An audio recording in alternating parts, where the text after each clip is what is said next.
আসসালামু আলাইকুম দর্শক, বাইরে কিন্তু অনেক বৃষ্টি। বৃষ্টির ভিতরে খিচুড়ি অনেক মজা। খিচুড়ি খাওয়ার জন্য নিছি মুগ ডাল, মুসুরির ডাল এবং পোলার চাল। আরও দিয়ে দিছি অনেক পদের মশলা। মশলাগুলো খুব সুন্দর করে মিক্স করে তারপরে দিয়ে দিছি পানি দিয়ে তারপরে আমরা এটারে ঢাইকে দিব।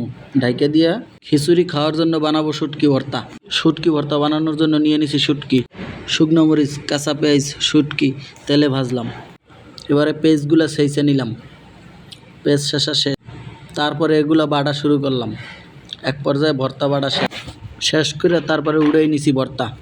এর ভিতরে আমাদের খিচুড়ি কিন্তু হয়ে গেছে। খিচুড়ি ভালো করে লাড়াচাড়া দিয়ে দেখলাম, তারপরে খিচুড়ি উঠেই আইনা ভালো করে ধুয়ে দিলাম। আজকে বৃষ্টির মধ্যে ঠান্ডা ঠান্ডা আছে, খাইতে খুব মজা হইবে। শুটকি ভর্তা, খিচুড়ি। দর্শক, আপনারাও খাইবেন, খুব স্বাদ হয়েছে, খুব স্বাদ। আপনারাও খাইবেন। ঠান্ডা হইলেই চেপা শুটকি ভর্তা এবং খিচুড়ি খুবই স্বাদের খাবার একটা। ধন্যবাদ, দেখা হবে অন্য ভিডিওতে।